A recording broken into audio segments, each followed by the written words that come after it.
कथाको शीर्षक छ सपना बेच्ने मान्छे।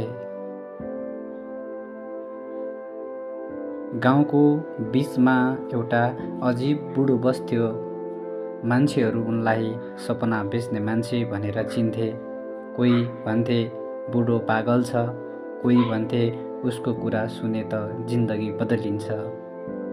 एक दिन विनोद नामको गरिब युवक त्यो बुढालाई भेट्न गयो। ऊ निराश थियो, न पैसा, न जागिर, न आशा। बुढाले मुस्कुराउँदै भन्यो, के खोज्न आयो? विनोदले चस्किँदै भन्यो, तपाईको त्यो सपना बेच्ने कुरा साँचो हो भने मलाई एउटा राम्रो सपना बेच्नुहोस्। बुढाले आँखा चिम्लेर केही बेर सोच्यो अनि भन्यो, एक दिन तिमीले आफ्नै पसल खोल्नेछौ जहाँ गाउँभरिका मान्छेहरू आउँछन्, व्यापार गर्छन्, रमाउँछन्। त्यो पसल तिमीले बनाउनेछौ मेहनत र धैर्यताले। विनोद हाँस्यो, यो त सपना मात्र भयो। बुढाले मुस्कुराउँदै भन्यो, सपना साँचो बनाउन तिमीले नै पहिलो पाइला चाल्नुपर्छ।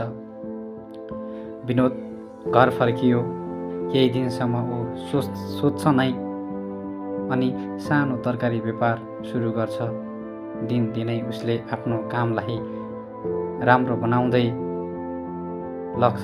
केही वर्षमै उसको पसल गाउँकै सबैभन्दा व्यस्त ठाउँ बन्छ।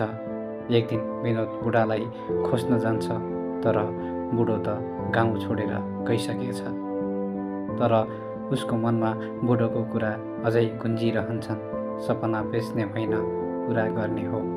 त्यसैले जीवन भनेको सपना र मेहनतको मिलन हो। धन्यवाद।